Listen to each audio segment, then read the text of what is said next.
on, guys? It's K-Dub here with another episode of Crypto Zombie. Welcome back to the channel. Hope you're having an awesome day today. So we did it, my friends. We made it to the Bitcoin halving. It is today. Congratulations for everyone that stuck it out. And honestly, today, I don't really think price action matters all that much. What Bitcoin is doing right now fundamentally is one of the most amazing things that I have ever witnessed in my life. But that being said, we actually are up a little bit today. We're up 2.5% at the time of making this video. In fact, Bitcoin had a little bit of a pump today. We tried to get above the $9,200 level. We did have a little bit of resistance, but guys, we need to talk about not just the fact that the Bitcoin halving, first of all, is going absolutely bonkers on Google Trends. People are searching it like crazy right now, but I actually want to talk about one specific Bitcoin chart that, man, it looks like if Bitcoin does this and we do play out how it looks like it could, we could actually see Bitcoin break out to $15,000 to even $18,000 by the end of this year. So I got to ask you guys, are you ready? Are you ready for this crazy Bitcoin year that we're about to have after this halving? Well, not only do we have that, but we also have the largest CME futures gap we have literally ever seen in Bitcoin, and that gap is back up at around 9,820 in order to close it. So we're going to get into all that today, and I also want to go into why I specifically am still extremely bullish on Bitcoin. I want to go into some specific Bitcoin fundamentals and show you why I do believe that even if we did have another crazy pullback, even, yesterday we had a very bearish video as far as some predictions go, why I personally still think Bitcoin is going to the moon, and why I do think an $18,000, even potentially $20,000 Bitcoin by the end of this year is still possible. And if that sounds good to you, you know what to do. Smash the likes, guys. Today is the halving, and without further ado, let's dive in. Okay, so Bitcoin Fear and Greed Index is down to 40, so we're back in the fear territory. We did have that little dump, right? Now, despite Bitcoin having its pullback, I want to point out the fact that we are still showing a monthly candle, and we have not seen two green candles until, well, basically since February and March of, last year, before we had the crazy pump. So could we end this year with a green candle? Well, you can see right here, we did get perfectly supported by the 200 daily and the 100 daily moving average. This was very bullish to see Bitcoin get, bought back up at those levels. We have been putting in higher lows and higher highs. Okay, we have a higher low here, then we put in a series of higher highs and another series of higher highs here. This is bullish for Bitcoin, and you can see right here that we are currently sitting back above the 50 weekly moving average. And I do want to point out that essentially what we sort of put in for this week right here is kind of what they refer to as maybe a Darth Maul wick, which is basically where, Bitcoin, we have a wick in the candle all the way up to the top, all the way down to the bottom, but we end somewhere right in the middle. It's kind of like Darth Maul's lightsaber if you're not familiar with it, right? So that could be one thing to note. Now, okay, we have been held down right here by the heart line. This is the center of it. You can see we kind of bounce above it, then we fall below it, then we go back above it. So it looks like the center is acting as that resistance again, but we need to talk about one particular Bitcoin pattern that is actually incredibly bullish. I can't believe we haven't spoken about this yet, but we need to talk about it. Now, obviously, you can see right here, Bitcoin has been held down since the all-time high, and we just keep putting in lower highs on the macro, right? But let me actually zoom into this right here and show you essentially what we have going on for Bitcoin. So basically, if we just extend this line out right here from Bitcoin, let me get rid of that. I need to actually go to not horizontal, I need to go to a ray right here, okay? And we extend this line down, look at this. So essentially what Bitcoin is doing is we're actually having a descending, broadening wedge, okay? This is essentially the shape of like a megaphone. You can see right here, we keep bouncing, but every time we bounce, the distance between the top to the bottom keeps getting wider and wider. Now, I know what you're saying to yourself. Oh, well, if that's the case, then if we were to fall from this top level all the way down here, we could see Bitcoin retesting, maybe around the $4,500 level or something like that. That is a possibility. However, stick with me on this one. If we go over here to classic charting and we have a look at essentially broadening wedges, check this out. So if you have the formation of a descending broadening wedge after the trough, it has an 80% chance of exiting bullish, which means there's an 80% chance of Bitcoin breaking to the upside. Now, I know what you're saying. What about if this is from the top, right? Because we have the top at around the 14K. Well, formation of a descending broadening wedge after a peak. This type of pattern appears during the correction in a bullish movement. It is a bullish continuation pattern, resumption of the bullish movement after correction, and in 79% of cases, this exit is also bullish. So we need to talk about what are the targets. Well, you can see you basically take it from the bottom of the largest move to the top, and then you move it up above the breakout, and that gives you a price target. So if we actually go back right here, okay, let me actually zoom out a little bit, and we take this from the top, and I'm not even going to the wick. I'm not even going up to 14,000. We're just going to go to around the $11,500 monthly close. So this is being conservative, okay? And we move this over to here. You are now looking at a breakout. If we come out of here and we break out to the top of Bitcoin at around $15,451. Now, keep in mind, this is the conservative prediction. If we actually take this over here and we go to the top all the way to the wick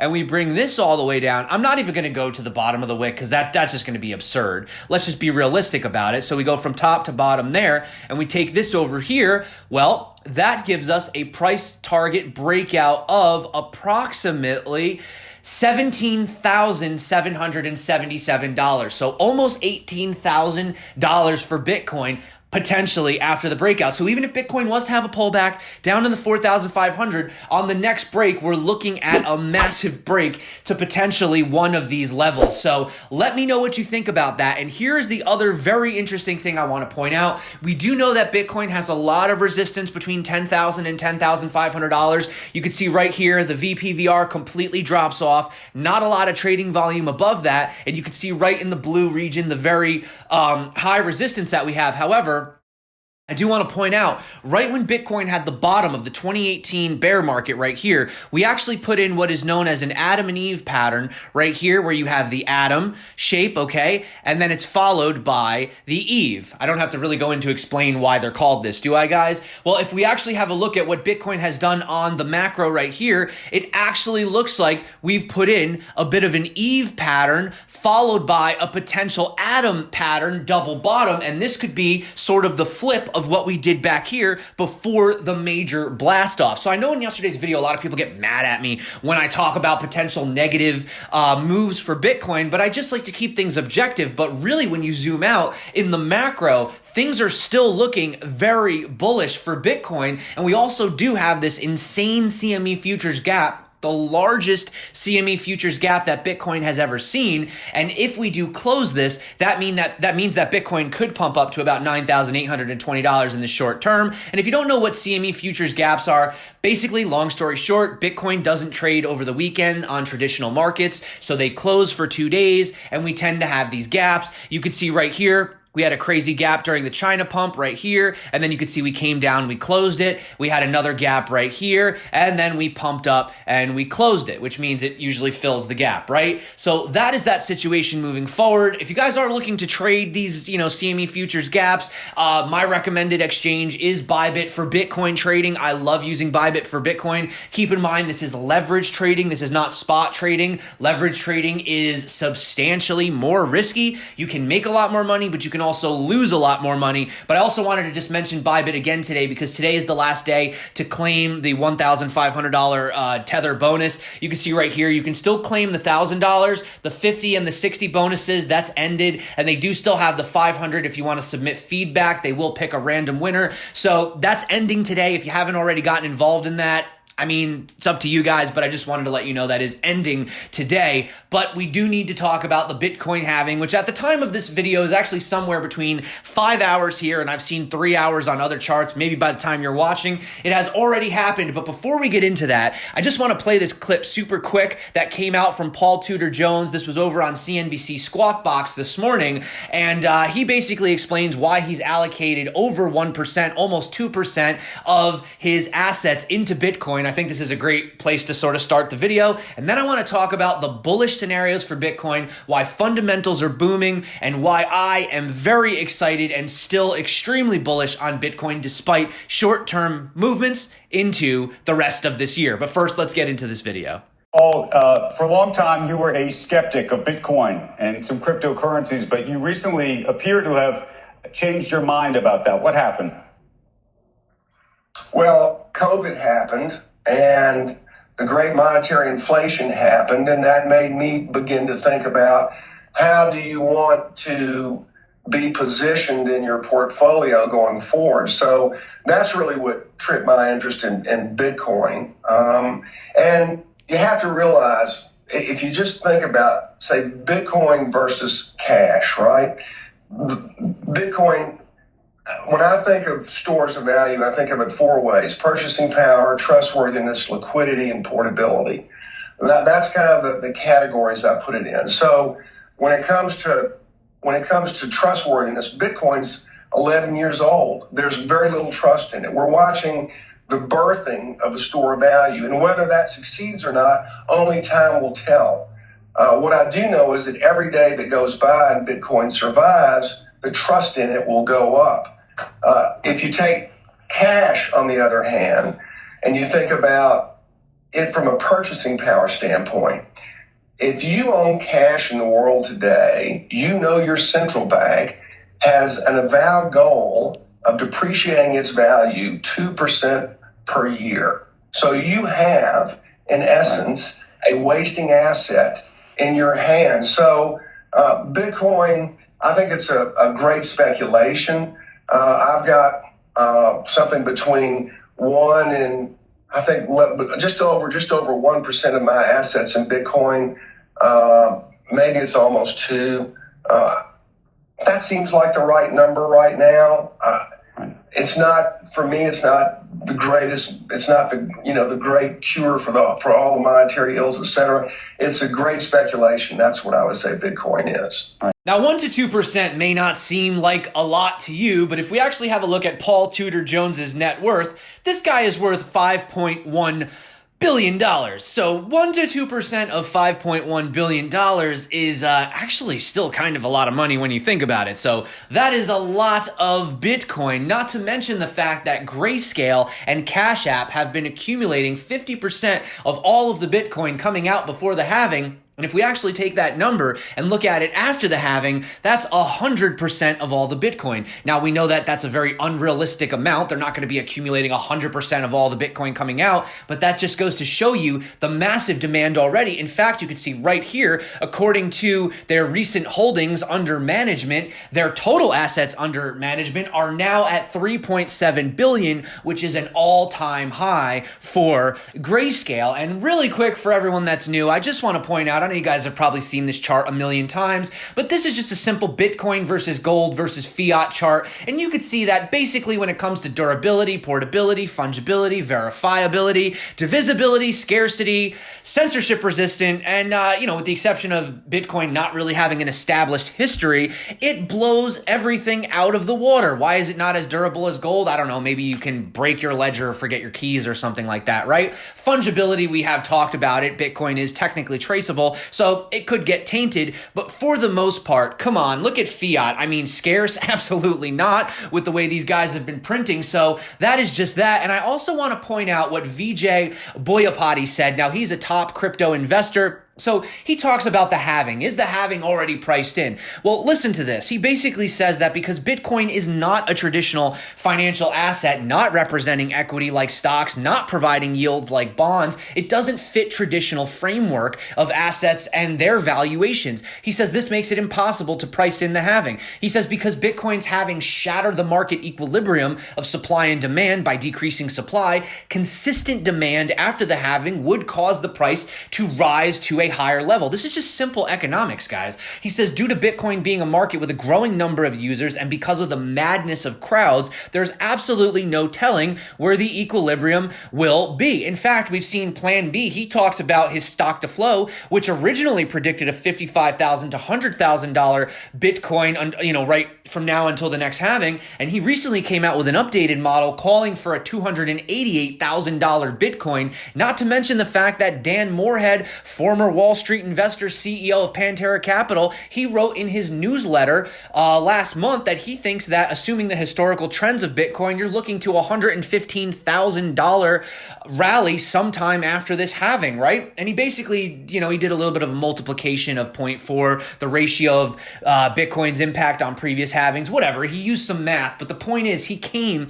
to $115,000. Now listen, if that's not bullish enough, let's talk about the fundamentals. We have data from Glassnode showing that Bitcoin addresses have almost doubled since the start of the year before the peak on May 7th at almost 500,000. Daily active addresses have doubled from 500,000 to around 1 million just this year alone. Transaction figures have been rising steadily since Black Thursday, suggesting opportunistic buying at attractive prices. We also have transaction volume surging with a trajectory over the past 2 months, up around 30%. And finally, just simply looking at social media, according to BitInfo charts, you can see right here, daily tweets relating to Bitcoin have grown from 18,000 to about 60,000 in just the past few days, not to mention the fact that the 30-day moving average for Bitcoin total hash rate is at an all-time high, showing that Bitcoin is literally the most secure the network has ever been. I don't have to tell you about Bitcoin having search results. This chart is going absolutely parabolic, but even if I just zoom into the past 30 days,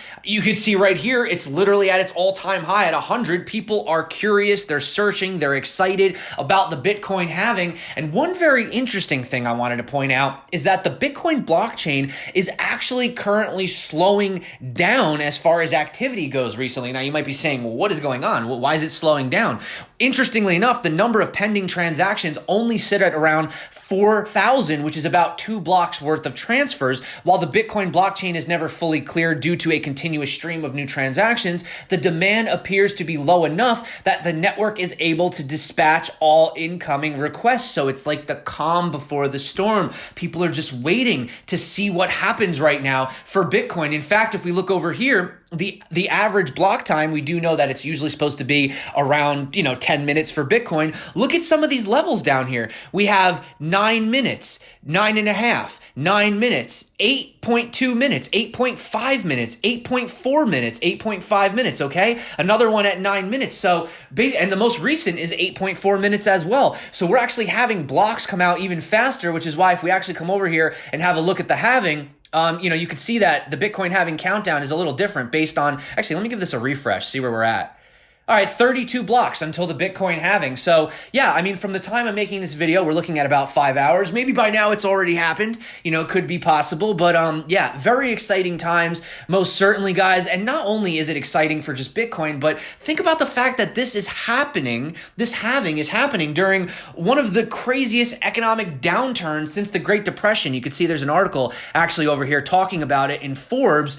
Not to mention that basically we have the U.S. debt clock, or the U.S. debt really in general, over $25 trillion. Wasn't it $23 trillion in the beginning of this year? It's already up another 2.1 trillion. So this is absolutely crazy moving forward, guys. But at the end of the day, why would you bet against a chart that looks like this? This is one of the most beautiful logarithmic charts I've ever seen. Bitcoin is, in my opinion, the greatest hedge against the craziness that is going on in everyday monetary policy. And for me, not financial advice, but this is where I place my bets. I place my hedge against a crazy economic turmoil, whatever's going to happen in the next year. I don't know, guys. You let me know. But that being said, I am beyond excited for the halving. I cannot wait for it. And yeah, short-term price action for me, guys, doesn't really matter. Long-term to the moon. I'm a Bitcoin bull for life. And, you know what time it is, guys? It is time to give away a Ledger Nano S.